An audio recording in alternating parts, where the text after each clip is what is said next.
જય ભગવાન. આજે આપણે ગુરુ વિશે વાત કરીશું.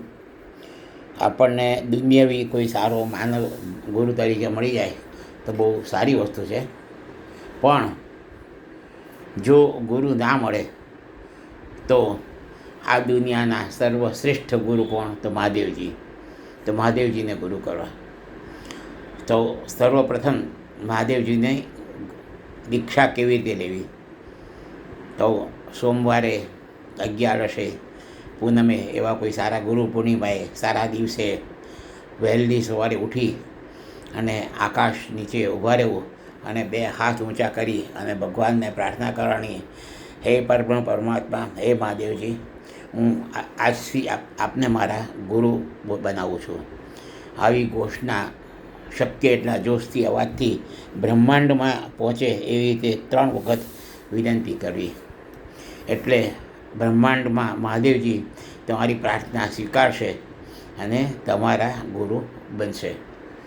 હવે ગુરુ બન્યા પછી હવે તમારે કઈ રીતે બિહેવિયર કરવું? તો ગુરુ કર્યા પછી બીજા દિવસથી તમે જે કંઈ પણ કાર્ય કરો એ મહાદેવજીની સાક્ષીએ કરવાનું. કે હું મારો ધંધો કરું, હું ભગવત સ્મરણ કરું, હું જિંદગીના કાર્ય કરું તો મહાદેવજીની સાક્ષીએ કરું.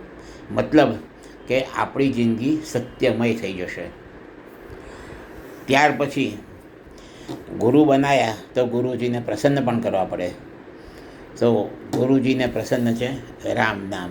તો દરરોજ શ્રી રામ જય રામ જય જય રામ, શ્રી રામ જય રામ જય જય રામ, રામ નામની ઓછામાં ઓછી 3 માળા કરી અને મહાદેવજીના ચરણોમાં સમર્પિત કરી અને છેલ્લે પ્રાર્થના કરવાની. ભગવાનને દરરોજ સાંજે સૂતી વખતે એમના ચરણમાં માથું મૂકી અને પ્રાર્થના કરવાની.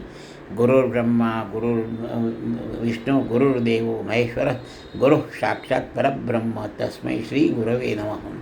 હે ગુરુજી, હે મહાદેવજી, મેં આપને ગુરુ બનાવ્યા છે, મને તમારો શિષ્ય તરીકે સ્વીકાર કરો અને હર પળે મારી રક્ષા કરજો અને સત્યના માર્ગે રાખજો. ઓમ નમઃ શિવાય. હર હર મહાદેવ.